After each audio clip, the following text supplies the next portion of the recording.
La sobremesa. Un tiempo para compartir anécdotas, recetas, piques y los mejores datos de la gastronomía nacional e internacional. Cocinar es un acto convocante y unificador. La sobremesa, con la conducción de Karina Novarese, en Radio Mundo, 1170 AM.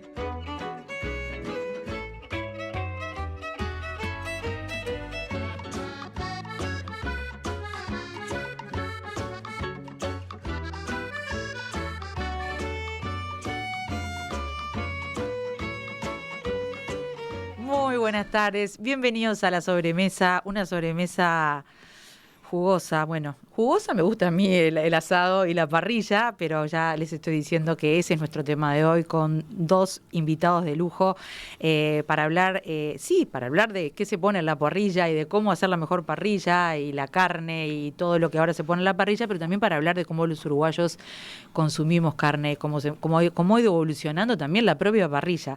Bienvenido a Sebastián Manito, ¿cómo andás? Muchas gracias por la invitación. Ven por allí que hay unos libros y tienen que ver los dos invitados con estos libros, así que ahora les voy a contar. Bienvenido, Gustavo Laborde, ¿cómo andás? Hola, ¿qué tal, Karina? ¿Cómo estás? ¿Todo bien? Ahora se los voy a presentar. Sebastián es, el autor de este manual de parrilla que ven maravilloso acá. Ahora vamos a estar profundizando un poco más en este tema porque además ganó hace un tiempo. Ganamos, ya. Sí, el año pasado como premio de mejor publicación de barbacoa del mundo en los Gourmand Awards. Pero además, Sebastián es arquitecto de profesión, pero te dedicas a la parrilla. Cada vez menos arquitecto y cada vez más asador. Lo encuentran en @unasador en Instagram, y ahí pueden ver lo que hace. También tiene un sitio web porque, trabajas mucho en catering de parrilla, digamos. Eso es como la función principal. Dije bien, catering de parrilla. Es catering de parrilla, exactamente eso. Bueno, ahora les voy a contar un poco más qué hace Sebastián y él también nos va a contar. Y Gustavo lo conocen porque nos ha acompañado alguna vez y porque siempre aparece en las conversaciones acá, porque cuando hacemos otros temas, como Gustavo dice en tal libro, o como Gustavo no sé qué, Gustavo es antropólogo, docente, escritor, y acá está su primer libro que tiene que ver con... Sí, ese es tu primer libro, ¿no? Ese es mi primer libro, que tiene que ver con parrillas, y el segundo, que de ese sí hemos hablado más, contanos vos. El segundo es Los sabores de la nación. Que ya es más amplio, habla de todo lo que hace a nuestra identidad culinaria. ¿Qué es nuestra identidad? Es una historia de la identidad y, digamos, la construcción de la nación en clave culinaria. Así que se nos viene el momento de los asados. Increíblemente hemos hablado de este tema, a veces de costado, pero no recuerdo que por lo menos en mi periodo de la sobremesa hayamos hablado del asado y de la parrilla. Sí hablamos muchísimo del asado y tuvimos muy buenos datos cuando hicimos la mesa con el equipo del Museo Nacional, de Histórico Nacional, por la exposición que tienen. De la que soy curador. Totalmente, por eso apareciste ahí. Pero hablamos bastante de eso y ahí nos enteramos una cantidad de cosas, como hasta que el hecho de que la parrilla en sí no era un objeto común en la arquitectura hasta relativamente hace poco, diría, 50, 60 años, ¿no? Sí, no sé. Contanos vos ya que estás con eso, porque me acuerdo que lo tratamos por arriba, pero durante el siglo XIX... A mí me sorprendió. Durante el siglo XIX se usaban asadores verticales. Sobre el piso, digamos. Sí, por lo general eran de palo. Eso está en los... hay un cuadro de Blanes que se llama El Amanecer, donde está retratado un gaucho y tiene al pie un pedazo de carne ensartado en un palo vertical. Ah, perfecto. Y también había asadores de metal, que eran como una cruz, que tenían dos ganchitos donde se le hacían unos ojales al costillar y se enganchaba de ahí la carne. Que eso luego desaparece en el siglo XX porque se va a ir hacia la parrilla horizontal de reja, pero ahora asadores como Sebastián lo han retomado, porque Sebastián, que yo lo he visto asar, además él une la arquitectura y su práctica de asado, porque todos esos artilugios los hiciste vos, ¿no? Sí, exacto. Bueno, pero ahora nos vas a contar sobre todos esos artilugios, porque igual deberíamos tener fotos después para subir en la web, por lo menos, porque no sé si todo el mundo. Pero la parrilla, entre comillas, tradicional de hoy en día, la de las casas, que es con casita, digamos. Sí, con parrillero. Es con parrillero, sí. Ahí está. ¿Es más de los 70, de los 60? De hecho, hay unos prototipos, o sea, la evolución del prototipo, valga la redundancia, del parrillero, lo fui siguiendo un poco en el almanaque del Banco de Seguros del Estado y también en Catastro. ¿No? Y en algunos... ¿En los planos te aparecían? Sí, en Catastro no te aparecen los planos. Yo revisé los planos de Pintos Rizo porque tenía un archivo aquí enfrente, en el Palacio Salvo. Y ahí no aparecen hasta los 40, digamos, no aparecen parrilleros así como los conseguimos hoy. De hecho, son rarísimos los que hay. En ese momento. Porque la parrilla era móvil, había que quemar toda la leña primero. Para hacer la brasa y después moverla. Al estilo como podemos encontrar algunos parrilleros en Europa, ¿no? En el norte de Italia o incluso en España, ¿no? Y luego, sí, el de Venturini, el arquitecto Venturini es del 88 y es... 88, es un montón. Es muy cerca, quiero decir. Sí, claro.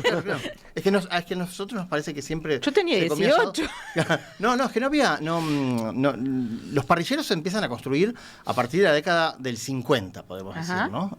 Y lo que pasa en el 80 es que hay un boom de la construcción. Entonces ahí sí se empiezan ya a diseñar casas con parrilleros. Pero si no, los parrilleros era una cosa que se le agregaba después. Y en las casas del 900, si vemos en el Prado... Bueno, pero también en el centro vemos que estas tipologías de casas no están pensadas, no tienen. Menos barbacoa, como le dicen ahora. Para nada. Y luego sí, se empiezan a agregar primero en los fondos de las casas y después sí a diseñar ya con el parrillero. Pero te corté cuando me estabas hablando de Venturini, que fue un parrillero. Que es un arquitecto que, publica en el Banco de Seguros del Estado en el año 1988, un prototipo que luego va a ser el que siga a todo el mundo. Que obviamente no es que lo haya diseñado él, supongo yo que recogería experiencias anteriores, pero es como el que estandariza. Claro. Y aparte que funcionaba, porque es el que formato... es el de la parrilla que se mueve. Exacto. ¿No? Pero sobre todo lo que tiene... Que se mueve, perdón, la parte de metal. Sí, que tiene unas poleas que permiten graduar. Que la parrilla regula la temperatura según la inclinación de la parrilla. Exacto. Pero lo que tiene ese diseño que está probado que funciona bien es que todas las leyes de física y todas las leyes, claro, están bien aplicadas con las dimensiones correctas y funciona. La gran falla de los parrilleros modernos que te ahuma acá, que te ahuma allá, es porque la gente... Los quiere hacer es que hoy por hoy... raros. Vos de la Facultad de Arquitectura salís... ¿Está bien? No, sin saberlo. Y en general terminás cayendo como arquitecto, como tenés que resolver 1000 cosas, la 1001 te la va a resolver el oficial de turno. Claro. El que lo vaya a hacer el parrillero te dice, no, arquitecto, yo le doy señor que sabe cómo le hacerlo. doy el pulmón de tanto y funciona, y ahí esa suerte o verdad, porque nadie se toma el trabajo de hacer las cuentas, que en el almanaque del banco están bien explicadas cuáles son las proporciones de...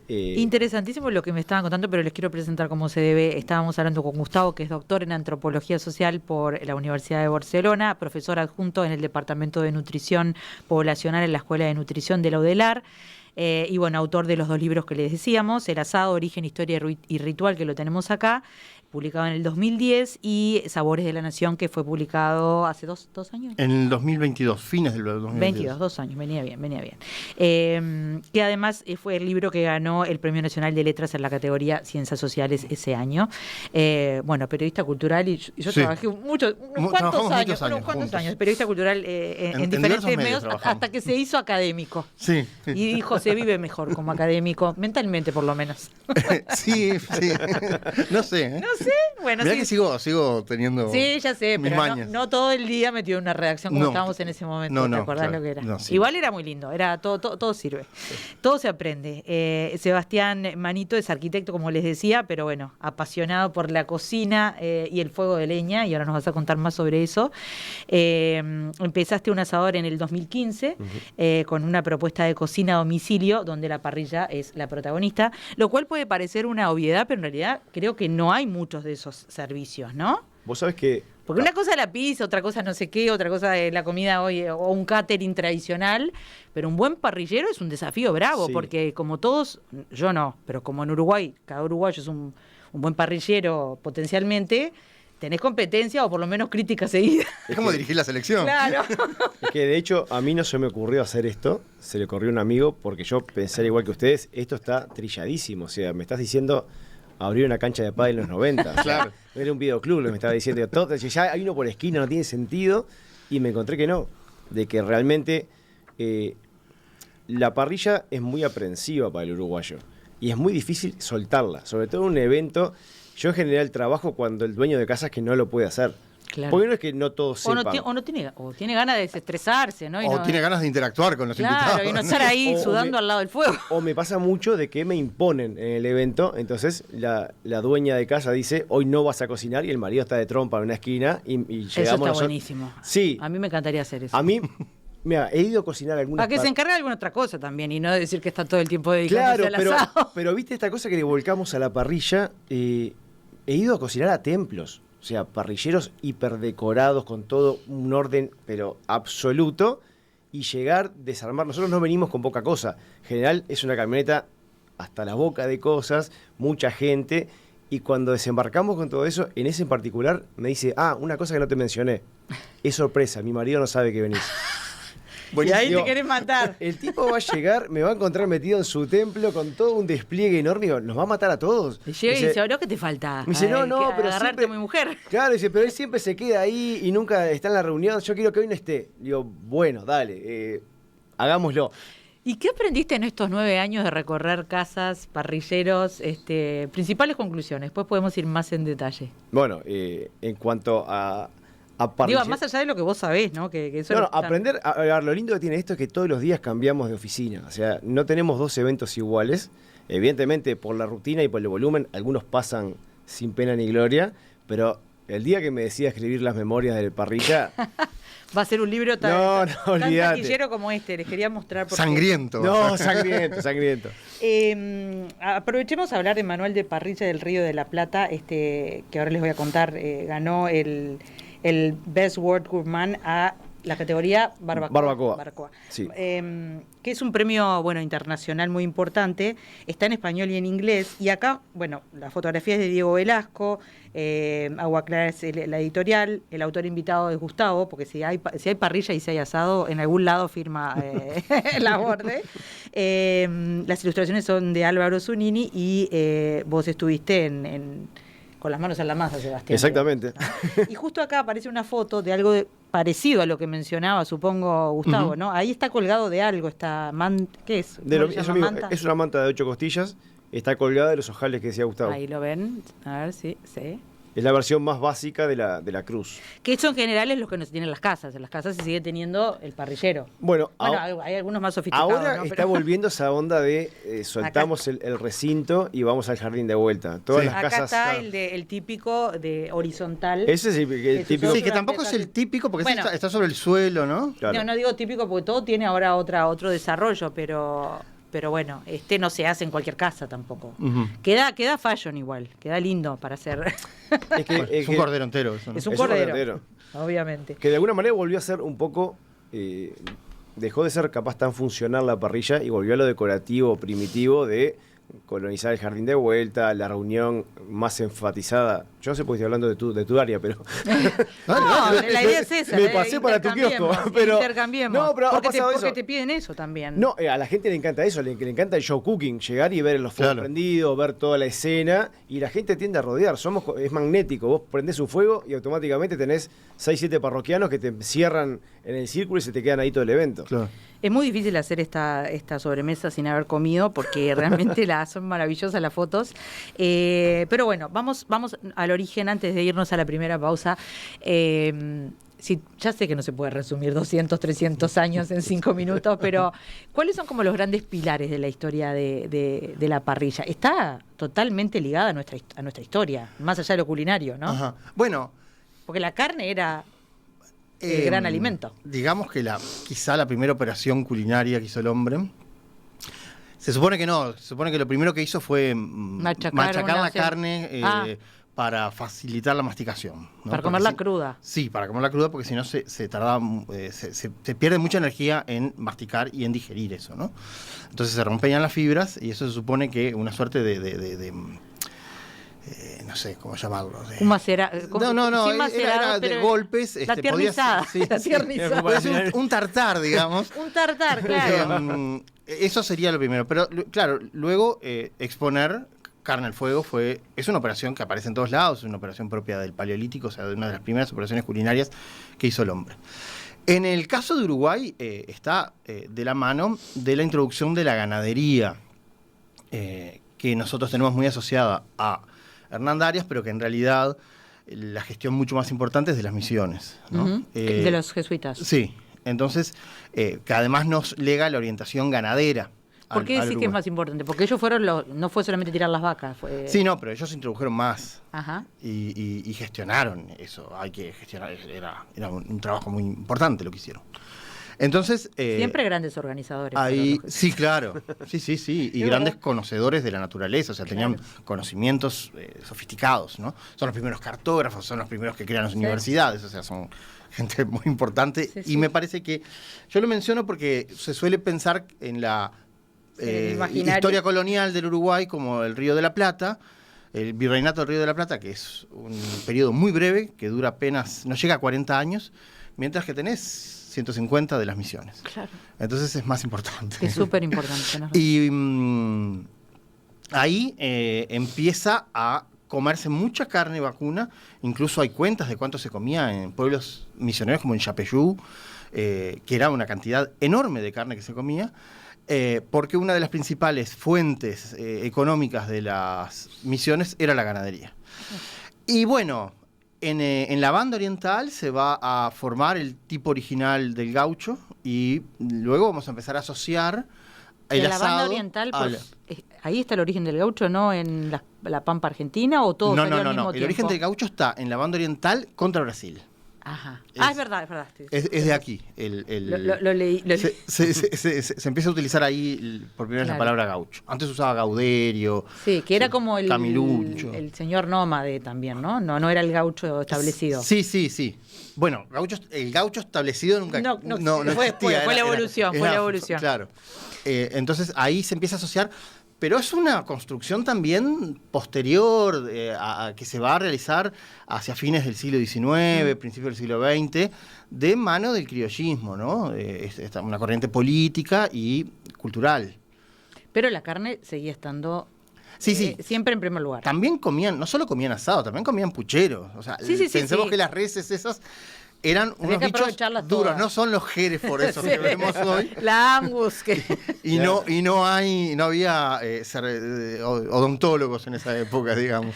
Vamos a quedarnos en ese momento de la historia, vamos a retomar en el presente, porque nos tenemos que ir a una primera pausa. Estamos hablando de asado, estamos hablando de parrilla, y dejo ya planteada esta pregunta, y es, ¿qué es la parrilla además de la carne? Porque hoy en día es preponderantemente carne, sigue siéndolo, carne o cosas relacionadas a los bichos con carne, pero también hay otras cosas que están apareciendo.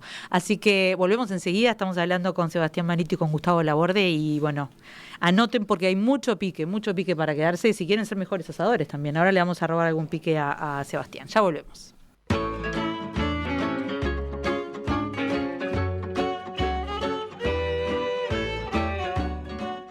El Instituto Grandón, creador del manual de cocina más vendido en nuestro país, presenta este espacio en la sobremesa. Estamos en la sobremesa hablando de cosas ricas y de cosas muy cercanas a algo parecido al patriotismo que tenemos los uruguayos. Porque no somos de... Bueno, hablo por mí. No, hablo por mí, digo, no veo que tengamos ese patriotismo a veces tan exacerbado como el de los argentinos, por ejemplo. Uh-huh.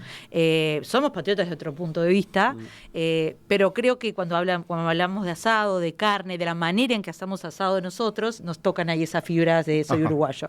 Sebastián, cuando vos nos pasabas un poco de información, definías así el asado. Es tradición de esta región de América del Sur que se encienda el fuego para cocinar alimentos a las brasas en un ritual que reúne a familia y amigos y compartir en cada encuentro mucho más que la comida. Los asadores sabemos cuál fue el día que sentimos que ya estábamos listos para hacernos responsables del ritual del asado. Es maravilloso eso, porque es como en las tribus había que hacer algo o salir a cazar en determinado momento para pasar a la adultez de la adolescencia a la adultez o de la niñez a la adultez. Acá tenemos que hacer bien el asado en algún momento. Creo que la presión sigue estando más en los hombres que en las mujeres, aunque cada vez hay mujeres mejor asadoras, pero bueno, venía con una tradición patriarcal eso también. Y bueno, me gustó leerlo porque creo que tiene mucho de quiénes somos ahí, ¿no? ¿Cómo lo ves vos y qué pasó en tu vida? ¿Cómo llegaste vos de la arquitectura a la parrilla ¿En qué etapas? A mí me gusta contarlo siempre en el sentido del antihéroe, porque hoy por hoy, cuando agarrás cualquiera que se dedica a la gastronomía, todos tenían la abuela cocinera, todos tenían los sabores de antaño, y en mi casa no se comía de calidad, no era una casa de gastronomía sofisticada, más bien lo contrario. Sin embargo, yo desarrollé el gusto por probar cosas nuevas ya más de grande, cuando me empezó a interesar más la gastronomía, y como que fui haciendo el camino, no desde la herencia, sino desde el estudio. Pero no quita de que la parrilla es heredada. Uh-huh. Y a mí lo que nos pasaba cuando se lanzó este libro, como decía Gustavo hoy, decir asado y decir fútbol es casi lo mismo. Y la gente tiende a generar una postura muy marcada en el asado es así y Uruguay tiene que jugar de esta manera. O sea, es como radical en sí, esa que bueno postura. peleamos entre nosotros, porque en una misma familia está el que le gusta punto, el que le gusta pasado, que hay que matarlo, y el jugoso. La diferencia... Perdón, no matamos a nadie acá, no matamos a nadie. Lo que no yo jugamos veo, por punto. Lo que veía de complejo en esto es que como es una tradición heredada, que yo me pusiera en un libro a decir, esto se hace así, te estoy diciendo... Te vas a agarrar muchos haters. No, y lo que tu padre te enseñó, no te lo enseñó bien. Entonces, era como un desarraigo también familiar, y no solamente de la técnica, porque el asado, a diferencia del resto de la gastronomía, no se ve como técnica de cocción. Se ve como evento social, se ve como herencia, se ve como recuerdos. Entonces, era un terreno muy delicado en el cual meterse a decir, tengo la verdad revelada. ¿Y cómo hiciste? Para, por ejemplo, decir... ¿cómo hacer el bife ancho porcionado? Bueno, que ahora se hace el bife ancho. Antes, sí, cuando yo era chica, un bife ancho era casi una inversión bancaria. Y seguramente lo comía más como costilla redonda que como claro. Yo no me acuerdo de que se comía más vacío, colita de cuadril. Tampoco, colita de cuadril. Colita de cuadril es más de ahora también. Es bastante contemporáneo. Era pulpón y asado. ¿Pulpón es parecido a lo así o es lo mismo? Perdón. No es lo mismo. No es lo mismo. Son de la zona, andan por ahí. Bueno. Pero, por ejemplo, cuando vos tuviste que definir cómo les enseño a hacer el bife ancho entero, que es difícil, y cómo hacer el bife ancho porcionado, ¿qué puntos pusiste? Lo primero que pusimos fue de que no fuera un libro de recetas, que fuera un manual. Entonces, claro, ahí no tenés recetas de cómo cocinar. Lo que te va a decir... Tenés técnicas. En cada capítulo te dice, el bife ancho tiene tal tipo de musculatura, con tal tipo de fibra, que al calor se comporta de tal o cual manera. Entonces, cuando la información está sobre la mesa, la decisión es tuya de... ¿sigo o no sigo? Mucha gente se enoja, en broma me dice, desde que leí cómo hacer las mollejas, estoy caliente porque no lo puedo hacer de otra manera. Porque tomás conciencia de que hay ciertos pasos. Claro, porque muchas de estas cosas o las aprendimos porque te las enseñó tu papá o las aprendés por prueba y error, ¿no? Uh-huh. O sea, me quedó mal y hasta que me queda bien. Pero bueno, les voy a dar algunos datos, vayan a comparar el libro igual. Pero, por ejemplo, el bife ancho porcionado, lo primero que dice Sebastián es orear la carne y dejarla reposar hasta que alcance temperatura ambiente. A ver quién lo hacía. Para todas las carnes. Sí, pero bueno, ponele, yo que soy que no hago parrilla, reconozco, sí cocino otras cosas. Untarla con aceite y salpimentar al menos 15 minutos antes de la cocción. Lo que pasa es que ahí lo que te está diciendo básicamente es que la base de la cocción es la transferencia de calor. Vos no importa si te haces una tostada, te haces un bife ancho o unas monitas con tuco, cocinar es transferir calor de una fuente hacia el alimento. Claro. Entonces, si vos sacás el error común del uruguayo, sacamos la carne de la heladera, la pongo en la mesada 15 minutos y la mando a 350 grados, esperando que la transferencia sea pareja, claro, para lograr un rosado único, es imposible. Gustavo, perdón, te ibas a decir algo. No, que me parece que también ha cambiado las formas de asar, porque cuando yo era chico, yo me acuerdo, tenía un tío que era muy asador y le gustaba mucho, y hacía la corona, ¿te acordás? Claro. Que se hacía en el centro estaba vacío de brasas y se hacía como una corona, y eso hoy... hay gente que lo sigue haciendo, pero creo que la mayoría de la gente lo que hace es... pasar la brasa. No. Antes se tenía miedo a arrebatar la carne. Claro. Y ahora lo que se hace es arrebatar la carne. Nosotros hablamos con el dueño Antes, por ejemplo, hacer un cordero era todo el día. Ahora la gente no está todo el día para hacer un cordero y queda riquísimo pero igual. En el caso del cordero es un animal entero y tiene otra grasa, entonces ahí sí... Claro, pero antes hacían a fuego lento y quedaba medio... lo que pasa es que se comía más cocido, claro, y menos jugoso, es ese. Sí, también estaba el miedo a la, ¿cómo se llamaba la enfermedad? Que ahora hay mucho menos, la hidatidosis. Pero eso era con las achuras. Con las achuras, sí, no tenía que ver con eso. Acá lo que hablamos la otra vez que salió el tema fue los cortes que tenemos en plaza hoy no son los mismos de hace 20 años, ni los Totalmente. mismos de hace 40. Eso va en respuesta a una demanda que tiene la gente. Me decía el dueño del frigorífico Santa Clara, que claro, la generación joven no tiene tiempo, no quiere estar 4 horas haciendo un asado. Quiere un entranita, vuelta y vuelta, granita, y nos fuimos y salimos de eso. Entonces, las Por eso cocciones- está tan de moda la entraña y la Es que Pero lo que arañita. pasa es que también la entraña está de moda porque... Se consigue. No, porque es de feedlot también, porque si no... Porque, no entras ni con porque motosierra. la otra Sí. antes que se... A ver, para los que no saben del tema, no es que yo sepa, pero no es alimentada a la vaca esa a pasto.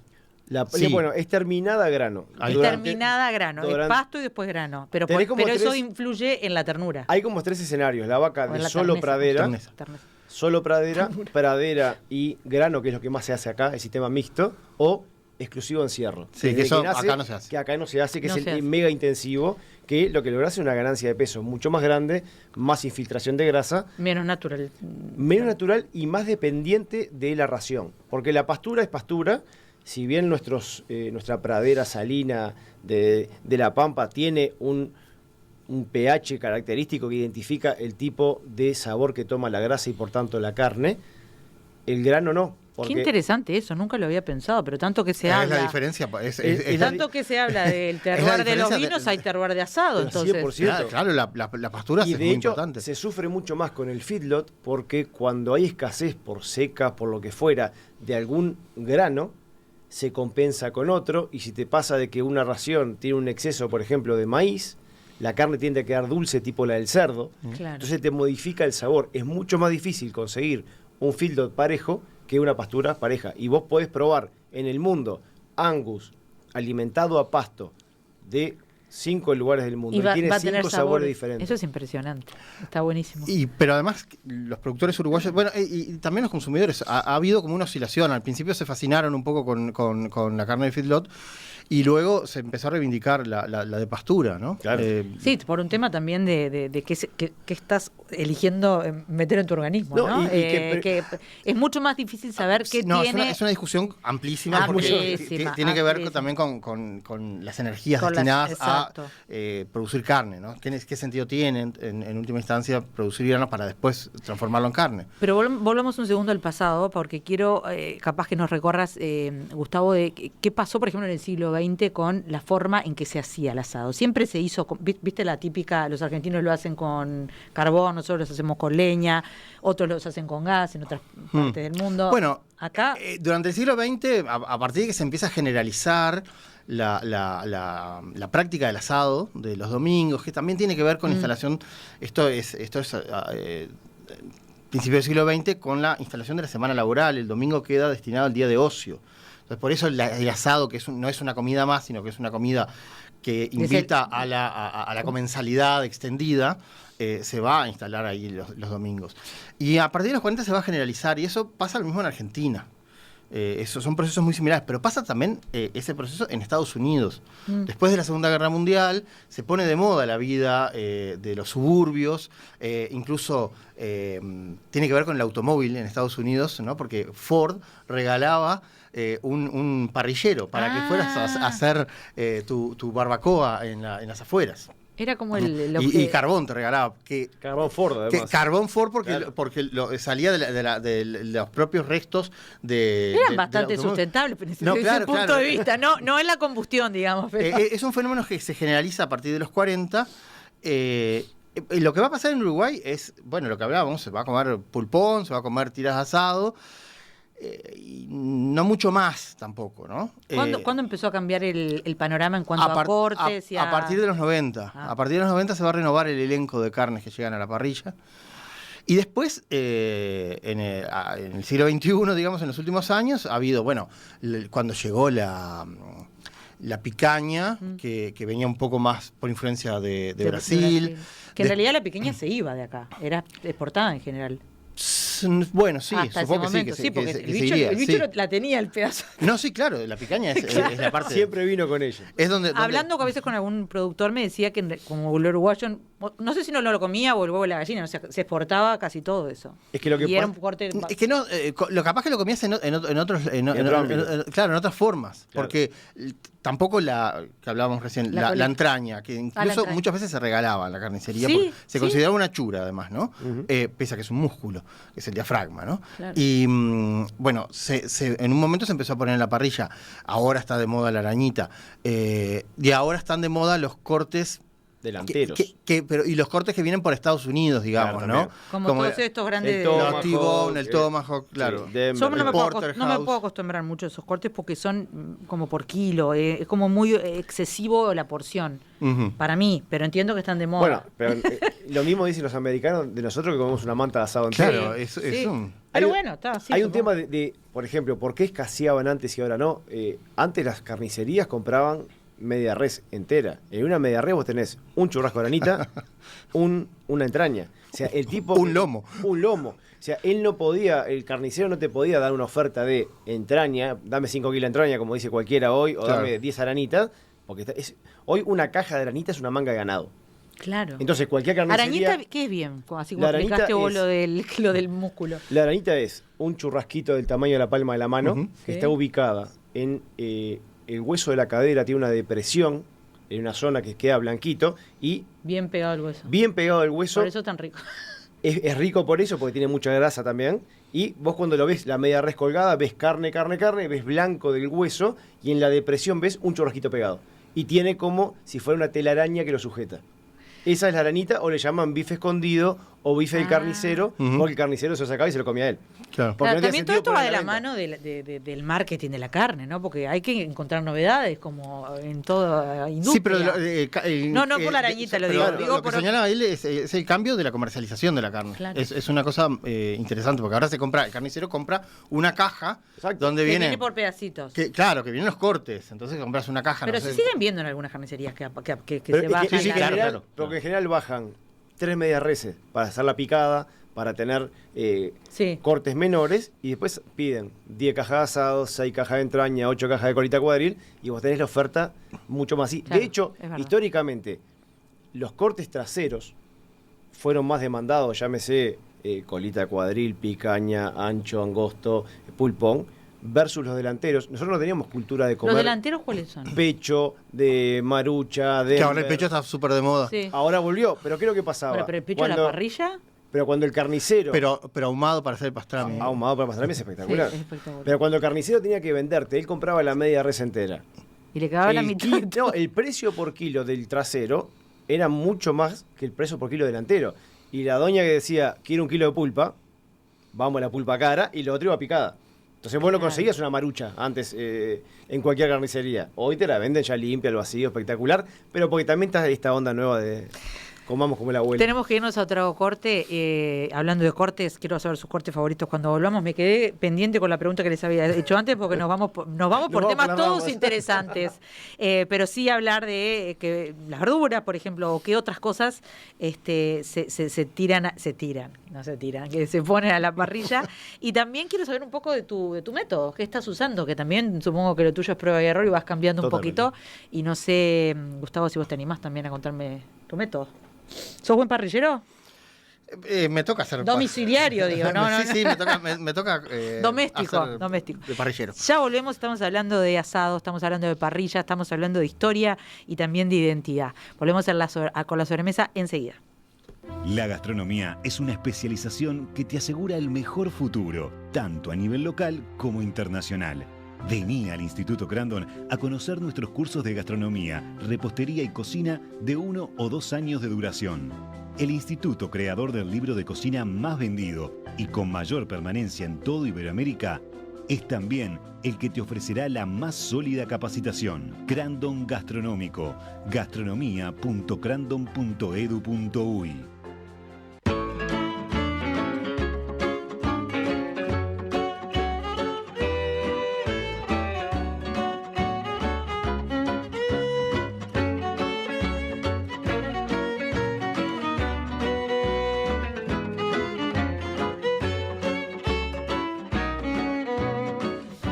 La Sobremesa. Recuerden que queda todo en la web en un ratito, queda el programa completo, también por YouTube, también por Spotify, así que si lo agarraron empezado, si lo quieren compartir, porque la verdad que hay muy buenos datos en todo esto que estamos conversando con Gustavo y con Sebastián, los dos expertos de sus lugares en todo esto que tiene que ver con nuestra tradición asadera, si me permiten modificar la palabra.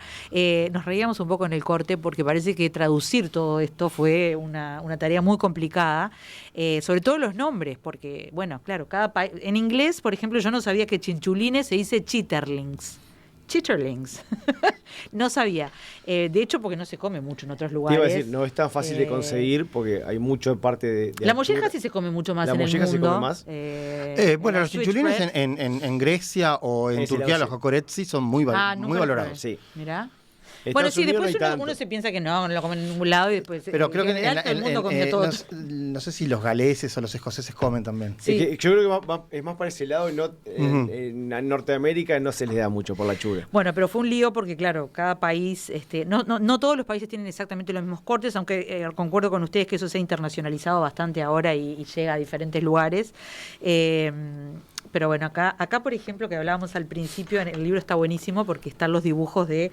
Esto es lo que sería la parrilla tradicional, no sé si es tradicional o no, y acá las que veníamos mencionando antes, ¿no? Bueno, el medio tanque, no hablamos del medio tanque, pero el medio tanque revivió afuera ahora también, porque el otro día pasé cerca de casa y estaban con un medio tanque afuera, pero doméstico también. Bueno, es muy propio de la vida. De las zonas céntricas, ¿no? Totalmente. De vereda. Claro. Y después lo otro que ha entrado acá en las casas que no tienen mucho lugar o en las casas que deciden que no quieren tener parrilleros son los parrilleros más yanquis, digamos. Sí. Que son los a gas. Hay a se gas, venden muchísimo. a carbón, tenés el de cerámica. Si vos tenés que elegir, ¿cuál es tu método favorito? A piso. El piso. Sí. ¿Por qué? Porque controlas mucho más la transferencia de calor. Ajá. Yo hasta una edad, entrando en esa edad de que los lumbares me pasan factura. Entonces... que te den el banquito del parrillero. No, yo tengo el punto intermedio porque tengo una plataforma levantada, pero cocino lo que sería punta de llama. Es de la manera que controlás... ¿Qué significa punta de llama? Utilizando la radiación que genera el quemador, no la radiación que le aportás por brasa. Perfecto. Hay que pensar la parrilla, hay que pensarla como una cocina doméstica, donde vos tenés hornallas con distinta intensidad de fuegos y cada cosa va en cada lugar. No Perfecto. Es diferente cuando vos configurás las zonas de calor en tu parrilla. Si vos lográs ver... Vos podés estar haciendo varias cosas, como uno hace en una hornalla, Exacto. a diferente intensidad de fuego, digamos. Es que el orden en la parrilla no es solamente que se vea lindo en la foto para los vecinos y que te envidien, porque tenemos la tradición esta de ostentar, Poner todo junto. desarmando una vaca entera, y vos tenés todos los grupos de alimento, una pirámide nutricional desparramada arriba de la parrilla, y eso a nivel gastronómico está mal. Claro, porque estás haciendo todo el mismo... Hay cosas que se van a como si todo cocinar fuera antes igual. o cosas después, y después tenés el típico que te dice, no, esto no entró todavía, está esperando. Como si vos pudieras decirle a la carne, no tenés permitido cocinarte. O sea, el calor te está irradiando igual porque la fuente de calor se mantiene. También eso ha cambiado, cuando yo era más chica me acuerdo que salía todo junto y era como una especie de bacanal que no te daba el tiempo de comer nada. Llegaban menos cortes, O por lo lo que menos pasa. en mi- Capaz o que por salía lo todo el menos en mi asado, casa. todo el Sí, pulpón. el asado, pero la morcilla, como que no había. No, y también- en mi casa capaz que era así, no Ojo, lo sé. y también llevas- Ahora es como que comes un poquito de picada antes, pero de parrilla misma. Pero llevabas todo, aparte se comía todo cocido. Entonces era más fácil llevar también. todo al final. Claro. Cuando vos querés sacar puntos muy jugosos al arranque y a punto y medio, ahí Tu empieza... orden, por ejemplo, si fuera en tu casa, ¿cómo lo harías? ¿Cómo haría qué exactamente? Bueno, empezando, no sé, empezar ¿Cómo es un asado en mi casa, claro, por ejemplo? Por Poniéndole algo de verdura. A ver, en casa comemos muchísima verdura. Ah, porque a mí me encanta Es la más, por verdura ejemplo, yo asada. en la picada de mi casa generalmente siempre es algo de parrilla, no usamos Sí, a salamín, el polaquito, la papita, ya esto está radicado. A mí me gusta mucho las frutas con los quesos en la parrilla, que le va muy bien. Y generalmente sacamos siempre algo de eso. Chorizo sí, porque Sí. mis hijos y mi mujer si no me echan de casa, o sea que siempre tiene que haber algún choricito para picar. Pero me gusta, en general, yo hace muchísimo tiempo que no me siento a comer. Es más siempre de picado, más... Porque aparte me gusta esto de que cada cosa va entrando en su momento. Entonces voy avanzando con A una mí me encanta picadita. ese sistema de ahora de grande porque hay que lavar menos platos. Yo recomiendo los puerros de Sebastián. Ah, Los mirá. puerros quedan muy bien. El puerro relleno con... Ahí está ¿Con al final. queso? Es ¿O un qué? puerro relleno de provolone envuelto me en panceta, que básicamente lo que camufla es la clásica queso, panceta y cebolla, no puede fallar nunca. Y no deja de ser otra cosa que eso, y queda muy bien. La idea en general, a mí por ejemplo, hace no mucho tiempo vinieron unos vegetarianos a casa, que son amigos, que era una pareja, y estaban... Y vos dijiste, o los mato o les hago una rica verde Yo a la hace parrilla. años que No, dejé todo bien, esa lucha, obvio. pero a ver, Mire, pero les quiero ¿por qué? mostrar a mí lo que es este chori. Bueno, esa foto que estás viendo fue la foto más difícil del Serviría libro. ahora un carrito si me lo hiciera igual. No va a ser igual. Pero Esa foto tiene... Con no el pan duro que me No gusta. menos de 4 horas nos llevó a sacar esa foto. En lo simple. ¿Por qué? porque lo simple está lo es que, ¿qué complejo. pasaba? Era de las pocas fotos que vos no podés mentir. Si yo te digo chorizo al pan... Si no hay, vos tenés que- no hay styling acá, O sea, no ahí podías se- ponerle una jalea que quede más No, brillante. aparte vos ahí No, ves- pero no usaron tampoco. No, cero No. styling. Se cocinó todo, Todo 100%, y ves el crocante del pan en esa foto. Sí. O sea, O costó sea, por muchísimo. eso te entra como el Incluso cracky, la cracky. discusión que ni siquiera quisimos molestar a Gustavo para o sí te molestamos, me parece, de si el chorizo al pan llevaba lechuga y tomate o era... Ah, no me acuerdo. Bueno, pero te das cuenta que llegamos a un punto intermedio después de discutir que Bueno, la lechuga y acá- tomate aparecen acá- de Claro, fondo. sí. Acá Si lo vos estás- querés, te lo acá lo sugiere. estás recomendando con un alioli de remolacha que me parece una delicia, no se me hubiese Esa es la ocurrido. versión más, sí, gourmet, más para acá, sí. pero acá tiene como una Es criollita. un chimichurri. Un chimichurri, ahí Es que está. para mí, yo le decía, para mí es chorizo, pan y chimichurri, era Qué el chorizo rico. al pan clásico.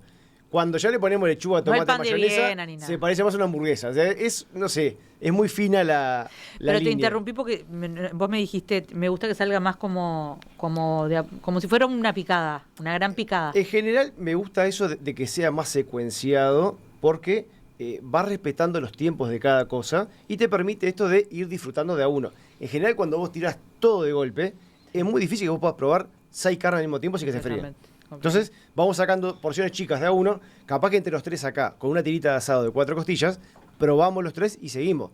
Si saco una tira, un pulpón, un vacío, bla, bla, bla, no te da tiempo. Estoy mirando mientras que hablo, Perfecto. mientras que hablas vos, porque la verdad que hay muy lindas recetas, además, hasta de frutas, como decías, ¿no? Sí, claro. Duraznos, que los duraznos quedan tan ricos a la parrilla realmente, Pero es que- o al fuego, ¿no? Ujú. Bueno, acá están los Acá puerros los rellenos puerros. que tienen una pinta, claro, obvio. Aparte, esa foto fue del día de... El porro así le haces comer hasta a un niño que no le gusta la verdura. Sí, sí. No, No, porque pasa que vale la con pena. panceta, digamos Con panceta se que comes prácticamente todo. Gustavo, ¿cuáles son tus cortes favoritos ahora? ¿O cómo fuiste cambiando también? A mí me gusta mucho el asado. A mí también Me gusta mucho el asado, porque me gusta esa santísima trinidad de hueso, grasa y carne. Sí. Y me gusta mucho el asado. Pero también me gusta mucho el pulpón. Me parece un corte riquísimo. Y después, bueno, yo qué sé, todos. Todos, ¿no? sí, todos. Sí. El asado sí se mantiene, el seguir comiéndolo, si bien se presenta de diferentes maneras, creo que en general se come como finito, ¿no? O no. Bueno, no, pero No. después, ¿O no? cuando él hace No, porque van a los costillares enteros, Está- ¿no? Sí. Queda... Pero eso es como una mega celebración. Bueno, pero ahora está muy de moda. Cada vez ¿Ah, menos. sí? Cada vez menos mega celebración y más...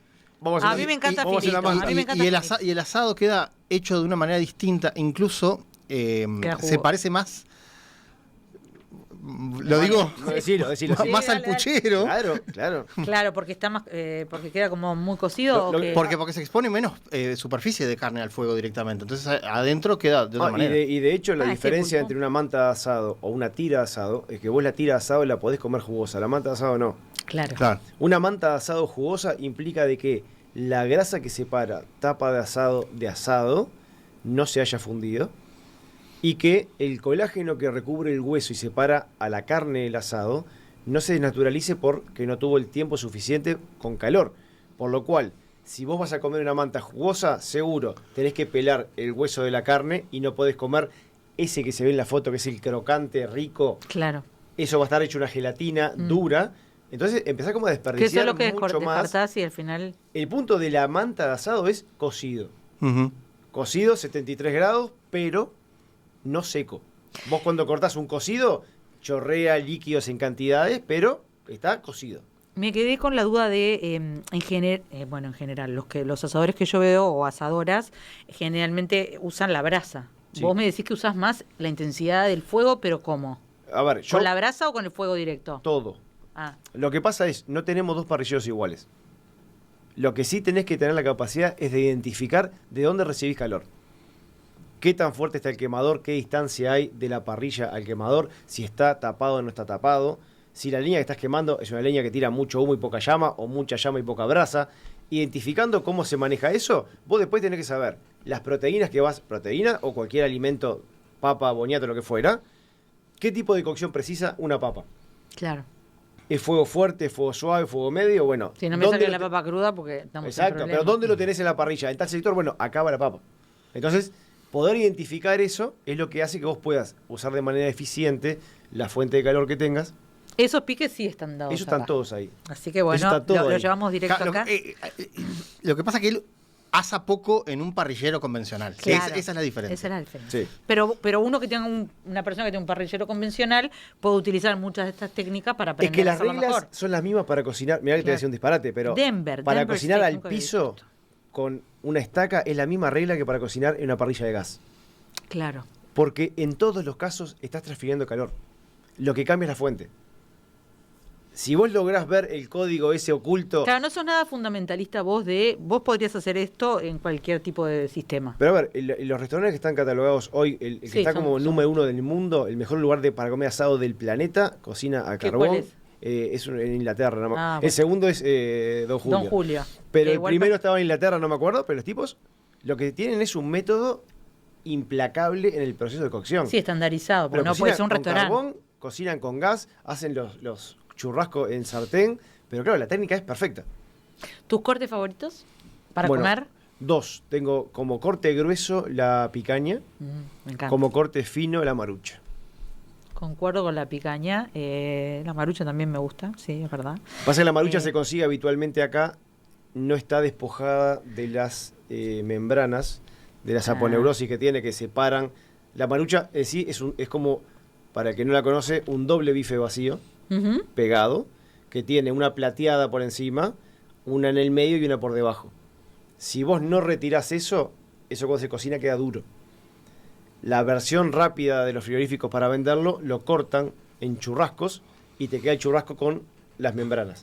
Si vos te tomás el trabajo de separarlo, te queda como un gran bife vacío, hiper infiltrado y con el sabor del corte delantero, que para mí es muy superior al trasero, no sé, en el tenor ácido que tiene, el gustito ese metálico, es mucho. Es impresionante todos los datos que nos dieron los dos, pero en particular estos que tienen que ver con los sabores, que uno da por sentado como comensal, digamos, ¿no? Pero súper interesante.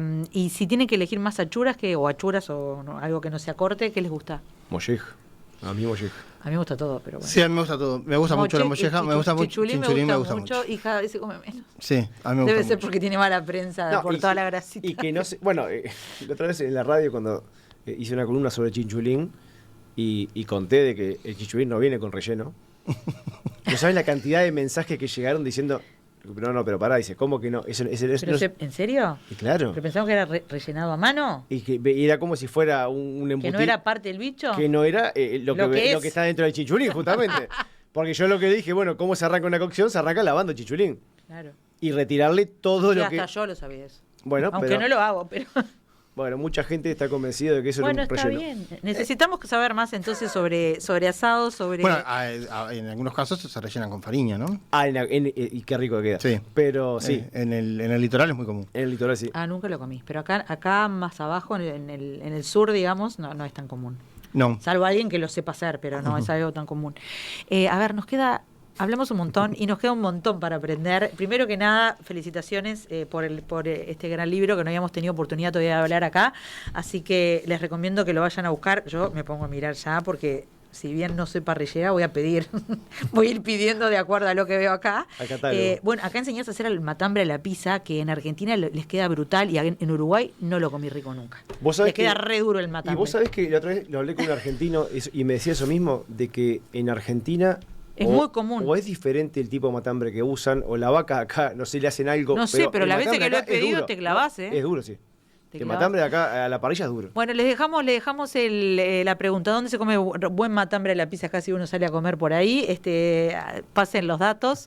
091-525252. Nos tenemos que ir volando porque nos fuimos, pero creo que esto merece una segunda sobremesa. Los dejamos descansar un tiempito y volvemos para hablar de asado, de asadores, de parrilla, de historia. Gracias a los dos por dedicar este tiempito a la sobremesa. Y ya saben, en un ratito queda online. Así que vayan ahí por estos piques y si no, vayan a la librería. Gracias por estar con nosotros y nos reencontramos el viernes que viene. Muchas gracias.